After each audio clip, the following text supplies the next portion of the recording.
Magandang araw Pilipinas, Luzon, Visayas at Mindanao, June Pinas para sa Pilipinas at para po sa Pilipino. Okay, pag-usapan na po natin ito, wag na po natin patagalin guys.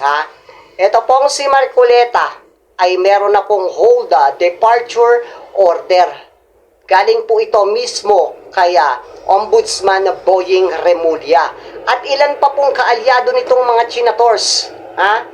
Bawal na po silang lumabas ng bansa. Kung sila po ay lalabas ng bansa, kailangan pa po nilang mag-apply ng clearance doon po sa SC or sa Supreme Court para po sila ay makalabas ng bansa. Ang dahilan? Dahil ang mga hinayupak na ito ay meron na pong kinakasong criminal case dito sa mga senators na ito. Unang-una na po dito si Marcoleta na hindi po maintindihan kung anong klaseng breed ng aso po ito, kung Shih Tzu ba ito o Bulldog. Marcoleta, maghintay ka at ang karma'y palapit na sa'yo. Hindi ka palaging bida. Lahat ng diskusyon, lahat ng debate, sumisingit ka kahit alam mong mali na, ipinipilit mo pa rin ang opinion mong hinayupak ka. Dapat sa inyo talaga yung mga senators at 13 hudas na senators, dapat talaga sa inyo ay mawala na po dyan sa pwesto. Sapagkat kayong mga 13 hudas na nandyan na nakaupo ngayon, kayo ang nagpasira sa imahe ng Senado. Huwag na po tayong maggaguhan at magplastikan pa dito sapagkat totoo po, totoo na kayo ang sumira sa imahe ng Senado. Hindi po ang ating mga minority. Mahal po natin yan dahil meron silang paninindigan sa kanilang katungkulan. Hindi po kumpara po dito sa mga majority hinayupak na mga hudas na 13 hudas na senators na ito. Ang gagaling ninyo, ang gagaling ninyong gumawa ng teleserye dyan. The Senate was under attack, pero ang totoo, in-under attack ninyo ang mga sarili ninyo, mga bugok. Tapos paiyak-iyak ka pa nga, Pia Cayetano ka. Kala mo naman uubra pa yan sa mga taong bayan, yung paarte-arte mo na yan. Ang ating mga mahal na artista ay meron pong kaalaman kung ang isang tao ba ay umaarte o hindi. At alam na alam po ng mga artista natin yan, lalo na si Vice. Kaya nga ginawan kayo ng memes, we're under attack, we're under attack.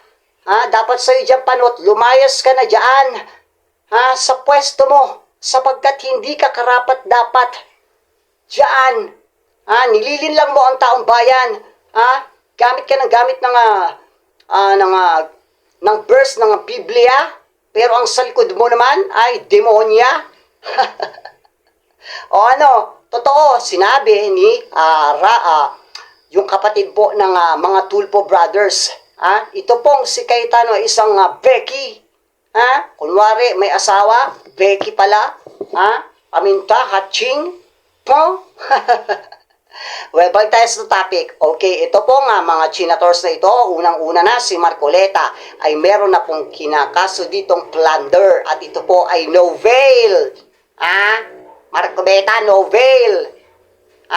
Payo ko po sa inyo kung sakasakali na makasuhan na po talaga ito at kapag po lumabas ang warrant of arrest nitong si Marcoleta, ang payo ko po sa mga otoridad, kapag ito po ay tumakbo katulad ni Bato, hablutin ninyo yung piluka nito. Siguradong babalik ito sa pinanggalingan niya dahil hindi niya kayang lumantad sa tao.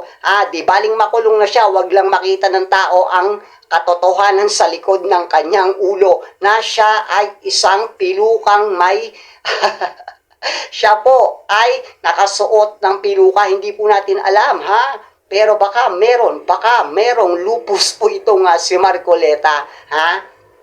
Baka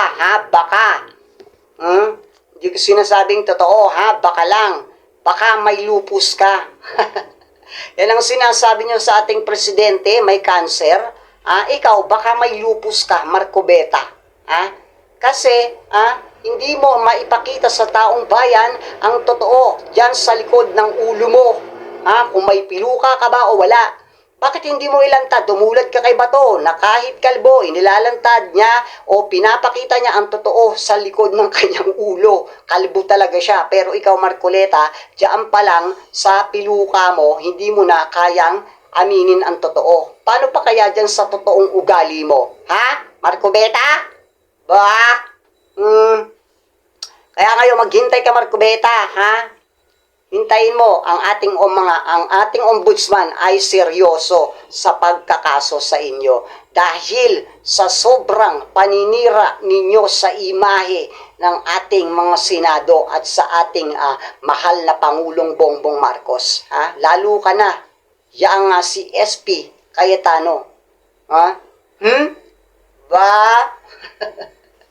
Maraming salamat po. Pakilagay na lang po ang inyong mga opinion diyan sa ating comment section. Maraming salamat po. Mag-ingat po ang lahat. God bless po. June Pinas para sa Pilipinas at para sa Pilipino. Bye!